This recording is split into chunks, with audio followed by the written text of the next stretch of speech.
ये आपका सारा सामान आ गया। आराम से लिस्ट में मैच कर लो। और मुझे बहुत थकान हो रही है, बहुत मेहनत करा दी आज आपने। वो क्या है ना, जब टीवी बंद पड़ जाता है ना तो उसे ऐसे ऐसे करना पड़ता है, तब वो चालू होता है। तो मन तो यही कर रहा है कि तुझे ऐसे ऐसे करूं। माँ, मेरा काम ना बातों से ही हो जाता है, मुझे लातों की नौबत ही नहीं आती। और अब मैं थोड़ा सो जाऊं। कितना काम कराया आपने मुझसे आज, कितना थक गया हूँ मैं। इधर आ, ये बॉल है ना, तेरे ऐसे कर दूंगी और लगाऊंगी। बुलबुल, हाँ मासा मैं आ गई।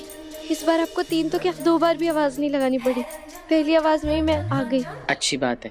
ये देखो सामान आ गया। माँ, बुलबुल भाभी को क्यों बुलाया? उनका इस सामान से क्या कनेक्शन है? इसकी आरती उतारने के लिए। हाँ। मुंह दिखाई की रस्म है और बुलबुल सारा खाना अपने हाथों से ही बनाएगी, बिना किसी मदद के। अच्छा बुलबुल, मैं जो बोलूंगी वो रट लोगी, या अगर कागज और पेन चाहिए तो वो लिख लो? रट लूंगी मैं। तो फिर अच्छे से रट लो। सूगरे का चूरमा, दाल बाटी,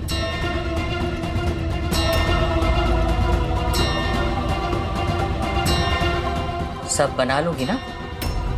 सब बना लूंगी, समय से पहले बना लूंगी। वो क्या है ना कि इससे पहले जब भी घर में कोई बड़ा फंक्शन हुआ है, खाना हमेशा मैंने अपने हाथों से बनाया है। और मेरे हाथों का खाना खाकर सबने बहुत तारीफ की है। माँ अन्नपूर्णा का वास होता है उस घर में, जहाँ लोग खाना खाकर और खुश होकर वापस अपने घर जाते हैं। मैं चाहती हूँ कि वो आशीर्वाद वो तुम्हें भी देकर जाए। आज इस परिवार का मान और सम्मान सब तुम्हारे हाथों में है बुलबुल। और मान सम्मान को ठेस नहीं पहुंचनी चाहिए, कोई भी गड़बड़ नहीं होनी चाहिए बुलबुल। नहीं होगी ना? नहीं होगी। गड़बड़ तो आज होनी होगी मासा, मैंने माफ कर दीजिए।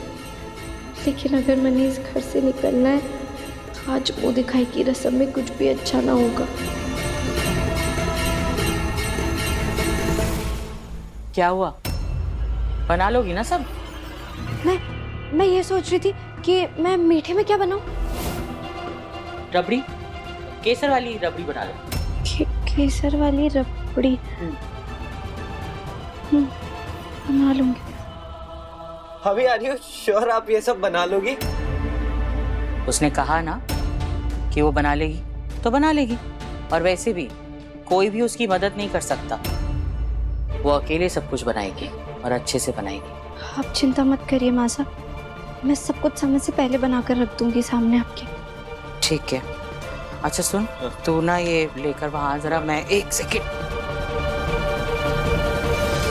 भाभी, आपको तो खाना बनाना ही नहीं आता।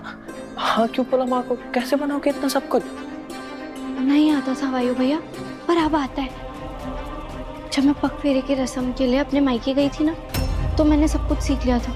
माँ ने भी सिखाया था और वो वीडियो होता है ना, वो देख के आ गया। तू इतना जल्दी कैसे सीख लिया? ये तो पॉसिबल ही नहीं। कितना कुछ बनाने को बोला है माँ ने। वीडियो देखकर बना लूंगी। वायु, हाँ माँ, तुझे कहा था ना मैंने, वो लेकर वहां जा तू। वो माँ, आज मैं ना एनर्जेटिक फील कर रहा हूँ, तो मैं सोच रहा था भाभी की थोड़ी हेल्प कर देता हूँ। मैंने तुझे कहा था ना कि बुलबुल को किसी की मदद की जरूरत नहीं है, वो सब काम अपने आप करेगी। तो ठीक है, कोई बात नहीं, चीयर कर दूंगा। गो भाभी गो। 1 सेकेंड, तुझे बहुत मन कर रहा है काम करने का, मदद करने का, तो मेरी मदद कर दे। झालरें लगानी है और थोड़ी सजावट करनी है। चल ये लेकर चल वहाँ। आता हूँ। जल्दी आ। को भाभी को।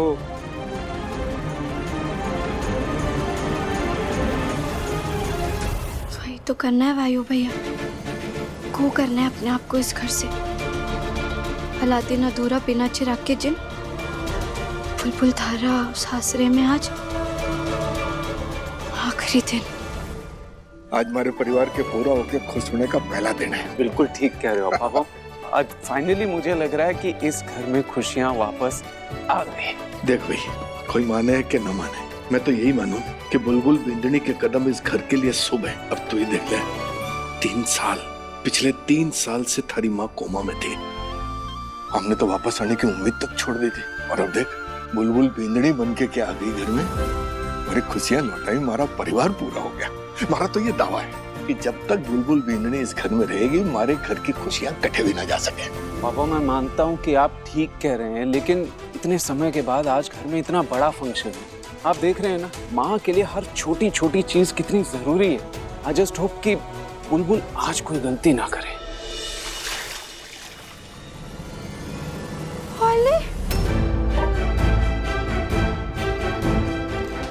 ओले छी, आटा मौसा, आप तुम्हारी जुकाम वाली नाक से भी ज्यादा बह रहे हो। अब मैं क्या करूं?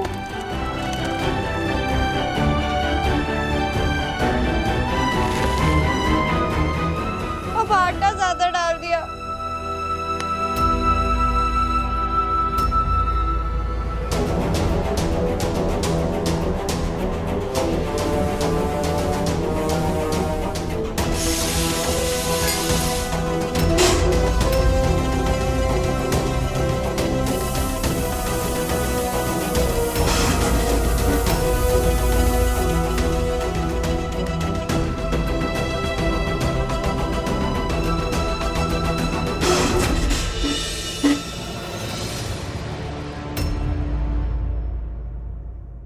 पहली बार बिना दिमाग लगाए सब कुछ वैसा ही हो रहा है जैसा हमारे को चाहिए था। ये खाना चक्कर मेहमान मारे को शगुन नहीं, ताने देंगे।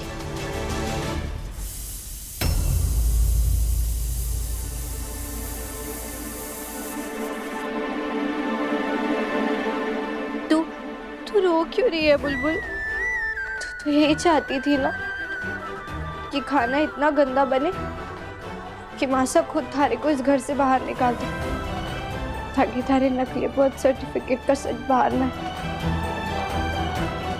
और थानेदार साहब को नाबालिग बीवी से शादी करने के जुर्म में भी सजा नहीं मिलेगी।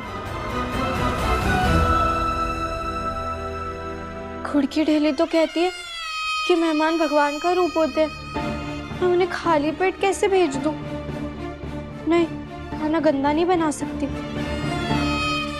नहीं।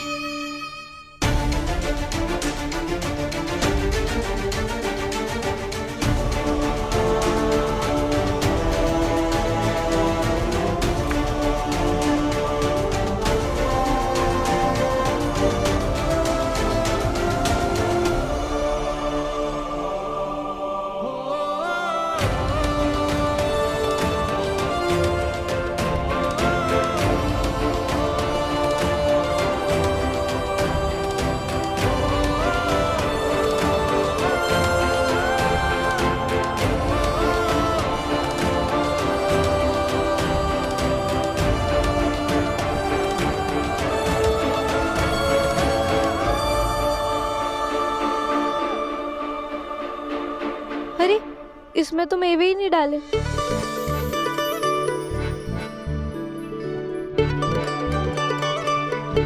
फोन सा, आपका शुक्रिया। सब तो बन गया है और दिखने में भी ठीक ठाक ही लग रहा है। खाटू श्याम जी संभाल लेना, बस इसका स्वाद भी ठीक ठाक ही हो।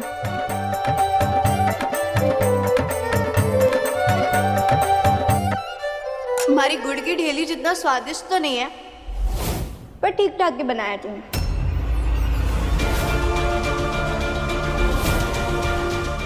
नजर न लगे तुम। तू, मैं, थारे मन की आवाज। अरे तू मन्ने छोड़, तू पहले ये बता कि तू तो खराब खाना बनाने वाली थी ना, ताकि थारी सासू माँ थारे को खुद सासरे से निकाल दे। फिर तूने ये अच्छा खाना क्यों बनाया? अगर खाना अच्छा नहीं बनाती तो हमारे सासरे वालों की नाम और इज्जत दोनों मिट्टी में मिल जाता, इसीलिए। पर माँ ये कहती है मेहमान भगवान होते हैं। कभी तू थानेदार सा की भलाई के लिए उन्हें छोड़कर जाने का फैसला करती है, कभी अपने सासरे की इज्जत रखने चल पड़ती है। पति को सजा से बचाना ज्यादा जरूरी है ना। थारा नाबालिग होने का सच बाहर आते ही उनकी वर्दी उनसे छीन ली जाएगी, उन्हें जेल हो जाएगी। उसका क्या? हाँ, आगे कुआ पीछे खाए, ये कैसी मुसीबत आई। थानेदार सा की इज्जत तो हर तरीके से दांव पे लगी है। मैं क्या करूं? मैं कैसे बचाऊं उन्हें? खाना खराब बनने पर थारा नाम ज्यादा खराब होगा, ना कि थारे सासरे वालों का और थानेदार सा का। और ये बात तो लोग 2-3 दिन में भूल भी जाएंगे, लेकिन अगर तू इस घर से नहीं गई और थारे नाबालिग होने का सच अगर बाहर आ गया तो थानेदार सा की वर्दी पे लगा हुआ दाग कोई नहीं मिटा पाएगा। ना समाज भूलेगा और थानेदार सा तो अपने आप से नजरें भी नहीं मिला पाएंगे। उनका नाम, उनकी शान, उनकी इज्जत सब मिट्टी में मिल जाएगा थारी वजह से। और वो दाग ऐसा होगा कि तू नींबू सोडे से घिस कर भी उस दाग को कभी नहीं निकाल पाएगा। थानेदार सा तो अपनी वर्दी छीनने की बेइज्जती कभी बर्दाश्त नहीं कर पाएंगे थारी वजह से। नहीं, क्या करूं मैं फिर, क्या करूं मैं? ये हुई ना बात, जो काम तूने ये ठीक किया है ना, इसे खराब कर दे, फिर जो खराब काम है वो खुद ही ठीक हो जाएगा।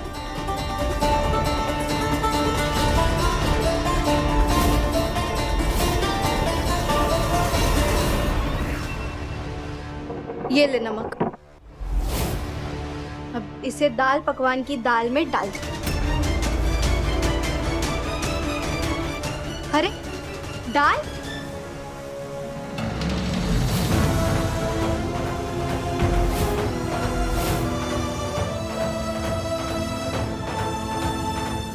सोच मत डाल।